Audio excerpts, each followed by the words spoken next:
All right, sis, welcome to day 8 of the self-care challenge. How have the past 7 days been for you? I hope you have been enjoying them. So, day 8 today is all about journaling. I love, love, love a beautiful journal. So, yesterday we talked about gratitude, and the day before that we talked about the affirmations. Here's where it all comes together in your journal. Now, journaling may not be something you do every single day. I'm just going to be honest, journaling is not something I do every single day. But I want you to incorporate this into your self care routine because there will be times where this needs to come out and be here. So, I want to talk about the benefits of journaling. But before we do that, I want to talk about why you need to create a journal for yourself. And here's what I always suggest to my women, that we have oftentimes as women, I'm just going to put that out there. Can we just be honest here? Let's just be honest. As women, we oftentimes have so many thoughts floating in our head. Things we should have said to people, things we could have said to people, things we should have done, things we would have done. And as we go through our lives with our shoulda, coulda, wouldas, and we do this very, very often as women, what ends up happening is our thoughts, along with our shoulda, coulda, wouldas, become this huge bowl of spaghetti in our head with no beginning and no end. Just thoughts wrapped around over and over and over and over again. So I want you to put in mind a bowl of spaghetti. You can't see where the noodles start, you can't see where the noodles end. And as you twirl that fork, more and more and more and more spaghetti starts to ravel around that fork. That's how our thoughts are, sis. And as we go through midlife, not only are we going through our day-to-day thoughts, but we have a tendency to go back to previous years, previous days, previous months, previous relationships. All of these things we bring from the past to the present. Now, let's take that one step further. And now we have the anxiety of the future. And so now that gets twirled onto our fork as well. So now not only are we dealing with our day-to-day thoughts, we're dealing with the shoulda, coulda, wouldas from the past, but now we got this anxiety from the future. What if? What if? What if? And all of that's getting twirled around in that big bowl of spaghetti. And so as you start twirling around that fork, that spaghetti starts to wrap more and more and more and more. And that's how your thoughts are. And so journaling, why journaling is so beautiful, you start to unravel those thoughts as you journal. Now, some people like to type. I'm not the type of girl for journaling.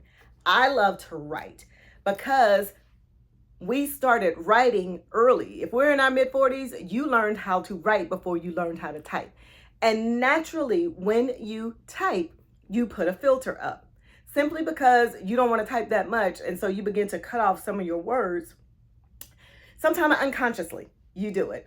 But when you're writing, things just begin to flow. And there's a connection between your pencil or pen going across the page and the words flowing from here to here on your pencil or pen. And so that's why journaling is so beautiful. Now, you remember when you were a little girl, you had the diary and said, "Dear diary." Well, this ain't like that. This is simply you taking your thoughts and journaling them down. Now, I'm going to be honest. There are some of my clients who struggle with words. Completely okay. I have clients that have drawn pictures for journaling. I've had women who love to paint, and so they'll paint, which is very cathartic as well. And after they've painted a picture or after they've drawn a picture, they will bring that to them to their coaching sessions, and they'll begin to tell me the story behind the picture or the painting. which is another form of therapy, art therapy. I've had people to just write poems or write stories, and all of that is very cathartic in that it takes the thoughts and the emotions from here and here and puts them on paper so that they don't begin to be that big bowl of spaghetti that we were just talking about. And so that's why journaling is so beautiful. I do not give my coaching clients or my counseling clients writing journaling prompts. I don't do it because the brain is going to naturally dump what the brain wants to dump. Think about that for a second.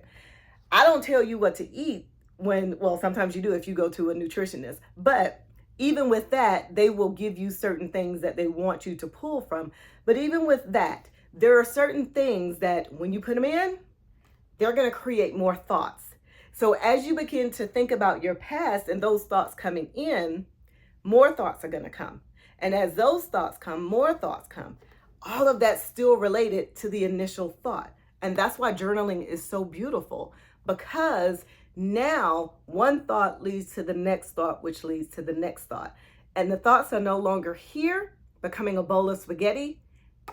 They're here and they're starting to unravel for you. That's why journaling is so beautiful.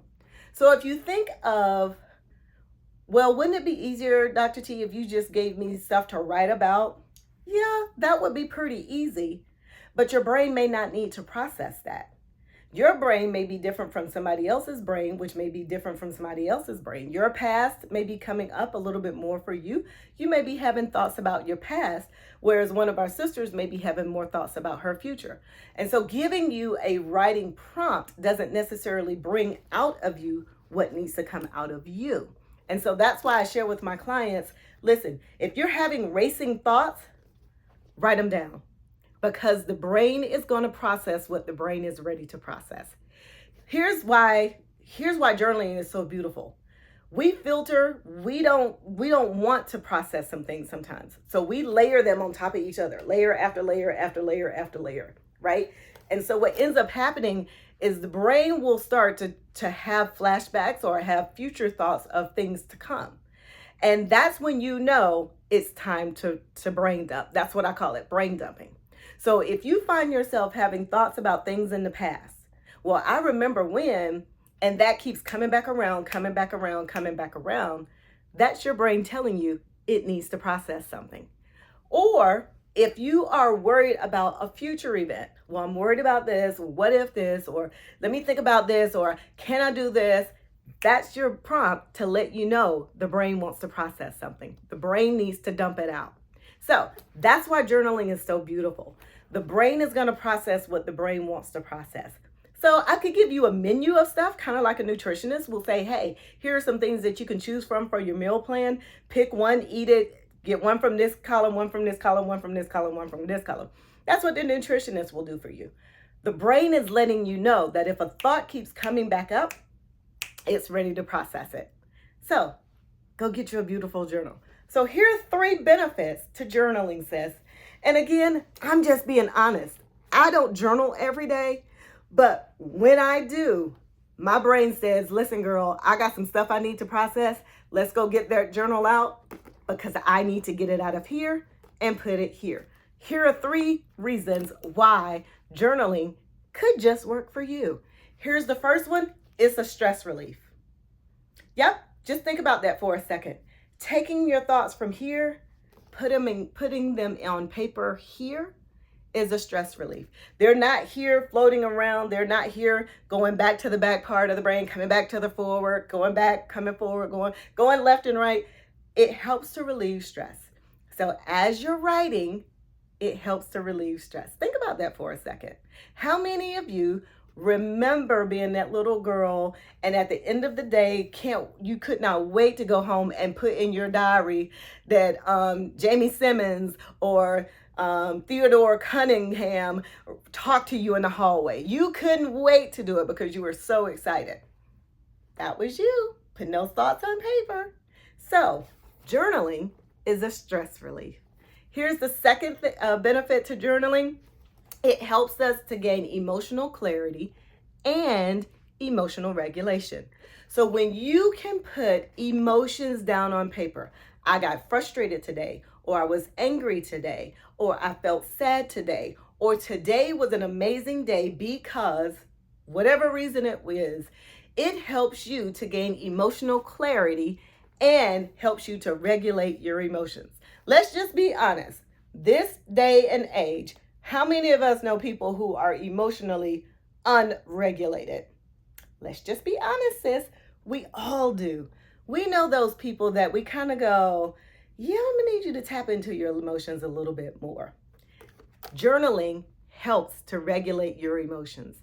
If you find yourself being more angry or more frustrated, then there's some things that you need to work on. And remember, our feelings are fleeting.